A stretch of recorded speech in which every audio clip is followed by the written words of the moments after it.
பாட்டி, கவனித்தீர்களா? இன்று காந்திமதிக்கு எவ்வளவு சுறுசுறுப்பென்று? அதான் பார்த்தேனே. அவ்வளவு துணிகளையும் துவைத்து விட்டு உலர்த்த போய்விட்டாளே. பாட்டி, ஏன் என்று சொல்லுங்கள். இது தெரியாதாக்கோ? தஞ்சம்மாம்பாள் வந்திருக்கிறாள், அதனால் தான் இத்தனை சுறுசுறுப்பு. தஞ்சம்மாம்பாளை கொஞ்ச நாட்களாக இங்கே ஆற்றங்கரை பக்கம் காணவே இல்லையே. இன்றுதான் வந்திருக்கிறாள். இன்னும் என்ன, அவள் சின்ன பெண்ணா? துள்ளி திரிந்து விளையாடுவதற்கு அவளது அம்மாவும் அப்பாவும் நிறைய கட்டுப்பாடுகள் வைத்திருப்பார்களாக்கும். இல்லை மாமி, அப்பா ஒன்றும் கட்டுப்பாடுகள் விதிக்கவில்லை. அம்மாதான் இங்கே போகாதே, அங்கே போகாதே, இதை செய்யாதே, அதை செய்யாதே என்று சின்ன சின்ன விஷயத்திலெல்லாம் என்னை கட்டுப்படுத்தி கொண்டே இருப்பாள். எனக்கு பிடிக்கவே இல்லை. அது அப்படித்தான். அப்பா ஏன் கட்டுப்படுத்த மாட்டார் என்றால், ஒரு பெண் பெரியவளானதும் அவளின் மனநிலை எப்படியெல்லாம் மாறும் என்று அவருக்கு தெரிய நியாயம் இல்லை. ஆனால் அம்மா அப்படி இல்லையே. அவள் உன் வயதை கடந்து வந்தவளாயிற்றே. அவளுக்கு உன் மனதிலும் உடலிலும் ஏற்படும் மாற்றங்கள் துல்லியமாக தெரியும். அதனால்தான் அவள் கட்டுப்படுத்துகிறாள். அது ஜாக்கிரதை உணர்ச்சி. இருந்தாலும் கட்டுப்பாடுகள் எல்லை மீறி போகிறதோ என்று கோபமாய் வரும் தான். எனக்கும் பூமி தேவிக்கும் எவ்வளவு சண்டை வரும் தெரியுமா? அவள் பெரியவளானதும் நானும் நிறைய அவளை கட்டுப்படுத்தினேன். ஏதாவது ஒன்றை செய்யாதே என்று சொன்னால் உடனே அப்பாவிடம் ஓடிவிடுவாள். அவள் அப்பாவோ தன் பெண்ணுக்கு பரிந்து கொண்டு வந்து விடுவார். அட, இதேதான் மாமி எங்கள் அகத்திலும். நானும் என் அப்பாவிடம் போய், பாருங்கள் அப்பா, அம்மா இப்படியெல்லாம் செய்கிறாள் என்று சொன்னால் போதும், அப்பா எனக்காக பரிந்து கொண்டு வந்து விடுவார். அதனால் அம்மா தனக்கு ரொம்பவும் எதிராக இருக்கிறாளோ என்று நீ எண்ணிவிடக் கூடாது. உன் நல்லதற்காகத்தான் சொல்கிறாள் என்று புரிந்து கொள்ள வேண்டும். சரி, என்னை பார்க்க வருகிறேன் என்று சொன்னால் கூட போகக்கூடாது என்று சொல்வார்களா? இல்லவே இல்லை. காந்திமதி மாமியையா, சரி போய் பார்த்து விட்டு வா என்றுதான் சொல்வார்கள். பரவாயில்லையே, இந்த காந்திமதி மாமியை பற்றி நன்றாக புரிந்து வைத்திருக்கிறார்கள் போலிருக்கிறது. உங்களை பற்றி நிறைய பேசுவார்கள். காந்திமதி மாமியை போல் பதவிசாக குடும்பம் நடத்த தெரிந்தவர்கள் ஒரு சில பேர்தான் என்பார்கள். அகத்துக்காரரையும் பிள்ளைகளையும் அவர் கவனித்துக் கொள்ளும் பாங்கே தனி என்பார்கள். நீ அந்த நற்குணங்களை எல்லாம் கற்றுக்கொள்ள வேண்டும் என்றும் அவ்வப்போது சொல்வார்கள். உன் அம்மாவின் கட்டுப்பாடுகள் உன்னை நிறைய மாற்றி இருக்கின்றன. அப்படியா மாமி? ஆமாம், உன் பேச்சிலும் நடைமுறை பாவனைகளிலும் ஒரு நிதானம் தெரிகிறதே. நல்லதுதான். முன்பு போலவா இப்போதும் தினமும் ஆற்றுக்கு வந்து கொண்டிருக்கிறாய்? எப்போதோ தானே வருகிறாய். உன் சிநேகிதிகளுடன் உன்னை பார்ப்பதே கூட அரிதாக இருக்கிறதே. ஆமாம் மாமி, நான் கூட அவர்களை பார்த்து நாளாகி விட்டன. எப்போதாவது உங்கள் பிள்ளையை கூட பார்ப்பேன். இப்போது அதுவும் இல்லை. அவர் எப்படி இருக்கிறார் மாமி? எங்கே? நீ எங்கோ இருந்து கொண்டு அவனை பார்க்காமல் இருக்கிறாய். நான் அகத்திலேயே தான் இருக்கிறேன், கண்ணில் படவே மாட்டேன் என்கிறான். பாடசாலை, பாசுர வகுப்பு, சமூக சேவை, கோவில் கைங்கரியம் என்று சதா சர்வ காலமும் எங்கோ சுற்றி கொண்டிருக்கிறான். கோவில் துப்புரவு பணியில் உங்கள் பிள்ளையுடன் நிறைய இளைஞர்கள் இருக்கிறார்களாமே. அப்பா சொல்வார், எங்கோ குடிசை பகுதியில் பாசுர வகுப்பு நடத்துகிறாராம். அதையும் கூட நிறைய ஸ்லாகித்து சொல்வார் அப்பா. அதெல்லாம் சரிதான்.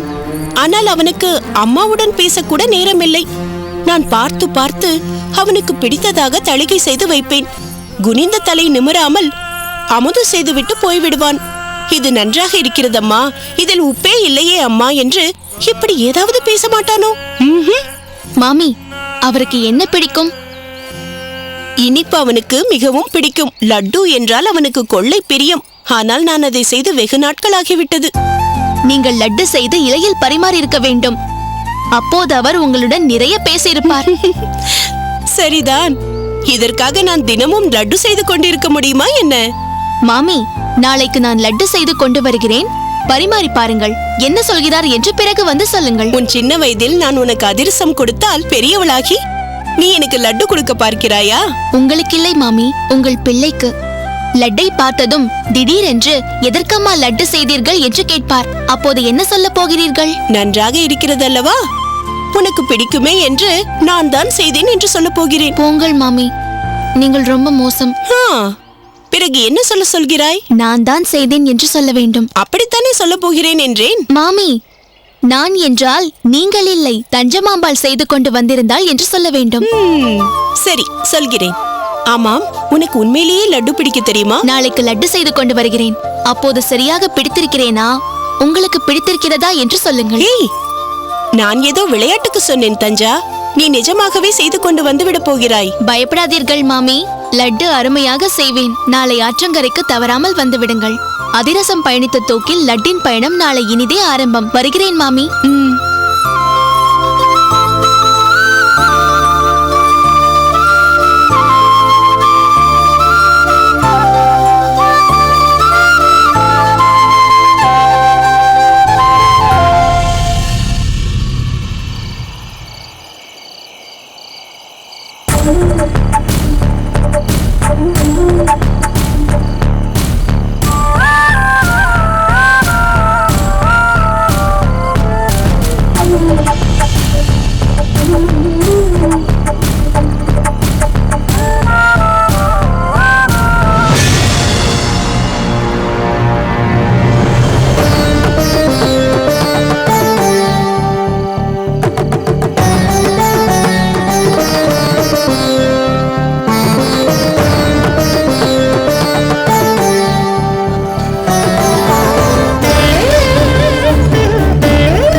யார் இவர்? இவர் பூண்டிருக்கும் கோலத்தின் மீது அடியேனுக்கு ஏதோ ஒரு ஈர்ப்பு ஏற்படுகிறது.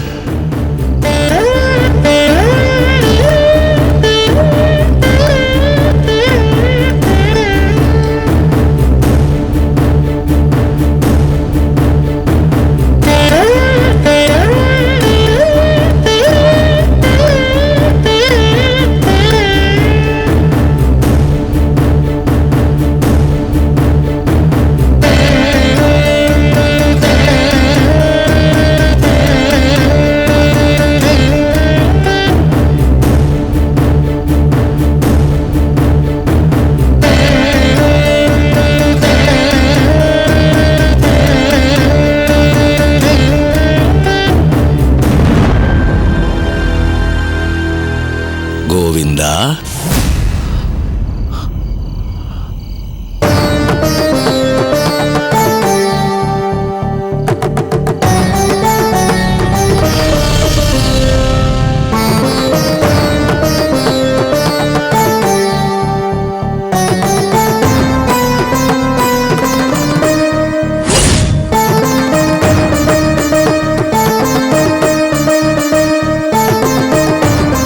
சுவாமி, என்னை அழைத்தீர்கள்?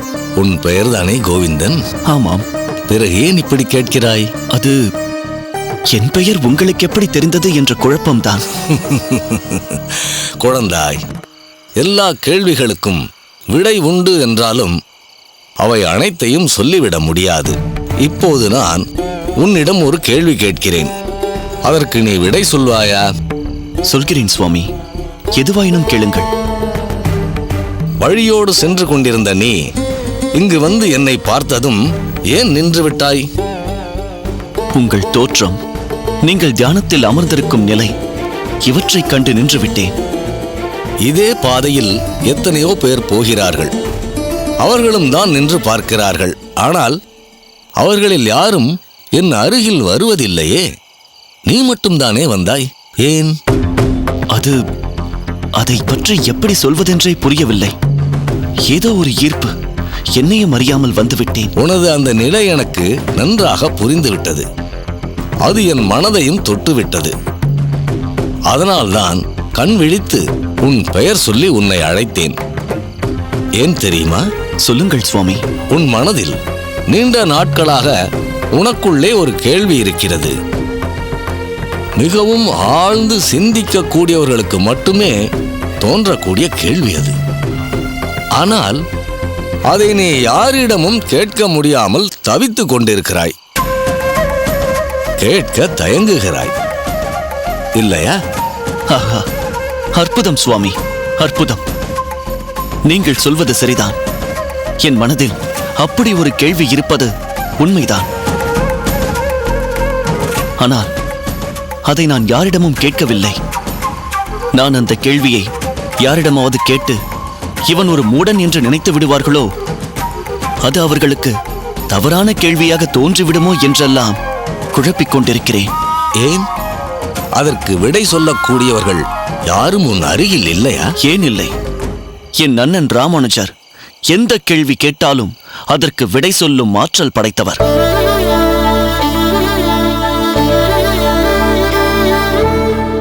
ஆனால் அவரிடம் நான் இந்த கேள்வியை கேட்டு இவன் ஏன் இப்படியெல்லாம் கேட்கிறான் என்று நினைத்துவிடக் கூடாது என்ற தயக்கத்தால் அதை கேட்கவில்லை. ஆனால் என்னிடம் நீ அதை பற்றி கேட்க தயங்க வேண்டியதே இல்லை.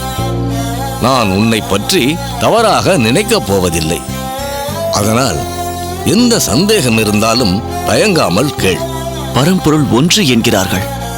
ஆனால் அதை அடைவதற்குரிய மார்க்கத்தை மட்டும் ஏன் பலவிதமாக வைத்திருக்கிறார்கள்? நீங்கள் திருநீர் அணிந்திருக்கிறீர்கள், அடியேன் திருமண் அணிந்திருக்கிறேன். சிலர் சந்தனம் மட்டுமே பூசுகிறார்கள், சிலர் குங்குமம் மட்டும் தரிக்கிறார்கள். ஒவ்வொருவரும் வெவ்வேறு தெய்வத்தின் பெயரை சொல்கிறார்கள். பரம்பொருள் ஒன்றே எனும்போது ஏன் இவ்வளவு பேதங்கள்? ஆஹா, அருமையான கேள்வி குழந்தாய். இதற்கான விளக்கத்தை உனக்கு புரியும்படியாக எளிமையாக கூறுகிறேன். வெவ்வேறு பெயர்களில் ஆறுகள் பாய்ந்து கொண்டிருந்தாலும் அவை அனைத்தும் போய்ச் சேருவது கடலில்தானே. அப்படித்தான் சமய நெறிகள் என்ற ஆறுகள் அனைத்தும் பரம்பொருள் என்ற சமுத்திரத்தில் போய்ச் சேருகிறது. அவரவர் தம் தம் சமயமே சிறந்தது என்று கூறிக்கொள்கிறார்கள். வெவ்வேறு சின்னங்களை அணிந்து கொள்கிறார்கள். நான் திருநீறு அணிந்து கொண்டிருப்பதை பற்றி கேட்டாயே, அதை பற்றி கூறுகிறேன் கேள். அதை பற்றி சொல்வதற்கு என்ன இருக்கிறது சுவாமி? அது வெறும் சாம்பல் தானே. அதில் சந்தேகமே இல்லை, அது சாம்பல் தான். அதற்கு ஏன் திருநீறு என்று பெயரிட்டார்கள்? அது வெந்து நீராகியது என்பதால் தான். ஆனால் எதற்காக இப்படி சாம்பலை எடுத்து நெற்றியில் இட வேண்டும்? அது வெறும் சாம்பல் தானே. அதில் சந்தேகமே இல்லை, அது சாம்பல் தான். அதற்கு ஏன் திருநீறு என்று பெயரிட்டார்கள்? அது வெந்து நீராகியது என்பதால் தான். ஆனால் எதற்காக இப்படி சாம்பலை எடுத்து நெற்றியில் இட வேண்டும்? நாமும் ஒரு நாள் இப்படி விழுவோம், நம் உடலும் சாம்பலாகிவிடும் என்பதை நினைவில் கொண்டு வாழும்போது நல்ல நெறியில் வாழ்ந்து காட்ட வேண்டும் என்பதற்காகத்தான் திருஞான சம்பந்தர் மந்திரமாவது நீரு என தொடங்கி திருநீற்று பதிகமே பாடியிருக்கிறார். திருமூலர் திருநீற்றின் பெருமையை எப்படி சொல்கிறார் தெரியுமா? சொல்லுங்கள் சுவாமி. கங்காளன் பூசும் கவசத் திருநீற்றை மங்காமல் பூசி மகிழ்வீரே யாமாகில் தங்கா வினைகளும் சாரும் சிவநெறி சிங்காரமான சிவலோகம் சேர்வரே என்று பாடியிருக்கிறார்.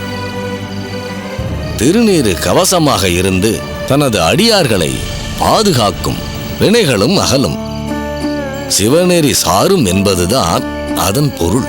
தாங்கள் இவ்வளவு பேசியும் எனது கேள்விக்கான விடை இன்னும் தெரியவில்லையே.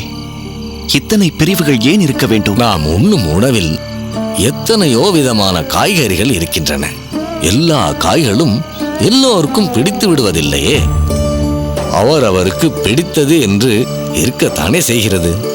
இதுவும் அப்படித்தான். ஒவ்வொருவரும் ஒவ்வொரு மார்க்கத்தை தேர்ந்தெடுத்துக் கொள்கிறார்கள். உனக்கு திருமண் பிடித்திருக்கிறது, நீ அதை அணிந்து கொண்டிருக்கிறாய். எனக்கு திருநீறு பிடித்திருக்கிறது, இதை நான் அணிந்து கொண்டிருக்கிறேன். இருப்பினும் இவற்றில் எது சரியானது, எது பொருத்தமானது என்ற குழப்பம் ஏற்படுகிறதே. அதை நீதான் தேர்ந்தெடுக்க வேண்டும். நீயாக ஏற்படுத்திக் கொண்ட குழப்பத்திலிருந்து நீயேதான் விடுபட வேண்டும். சிந்தனை செய் கோவிந்தா, சிந்தனை செய்.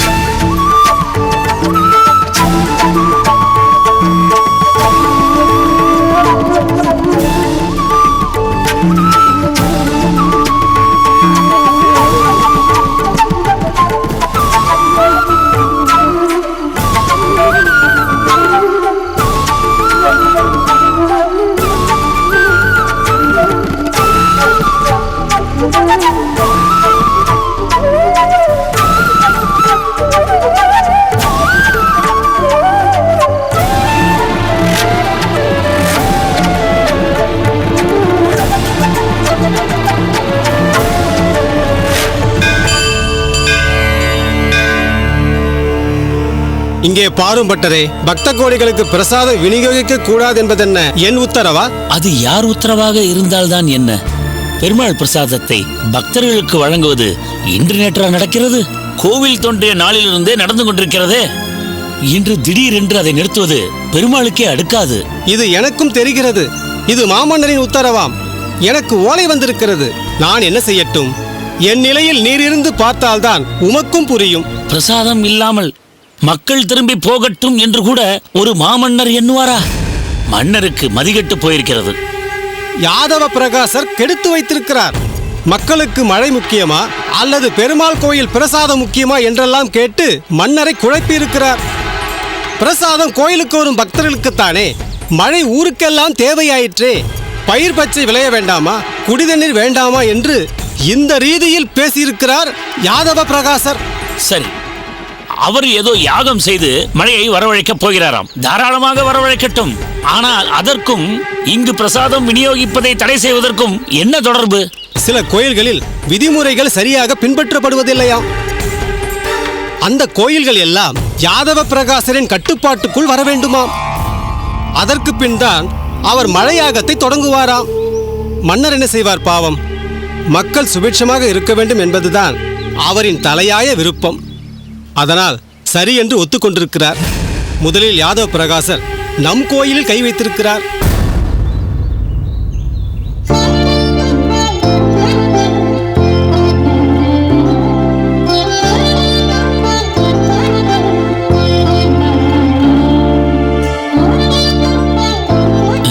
திருக்கட்சி வருகிறார்.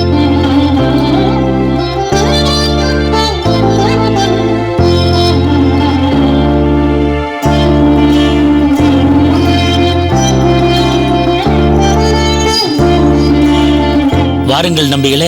அடியேன். அடியேன். என்ன ஏதோ முக்கியமான விஷயத்தை பற்றி பேசிக் கொண்டிருப்பது போல் தெரிகிறது. அடியேன் குறுக்கிட்டு விட்டேனோ? அப்படியெல்லாம் இல்லை. நீங்களும் கேளுங்கள் இந்த அநியாயத்தை. இன்றிருந்து பெருமாளுக்கு திருவாராதனம் செய்த பிரசாதத்தை பக்தர்களுக்கு விநியோகிக்க கூடாதாம். ஆச்சரியமாக இல்லை? அதிர்ச்சியாக இருக்கிறது. பன்னெடுங்காலமாக நடந்து வரும் பிரசாத விநியோகத்தை நிறுத்துவதா? என்ன சுவாமி இது? ஏன் இதை நிறுத்த வேண்டும் என்கிறீர்கள்? தாங்கள் இப்படி செய்யக்கூடியவர் இல்லையே. நானா இதை நிறுத்தினே நம்பிகளே? யாதவ பிரகாசர் மாமன்னரின் வழியாக இந்த உத்தரவை பிறப்பித்திருக்கிறார்.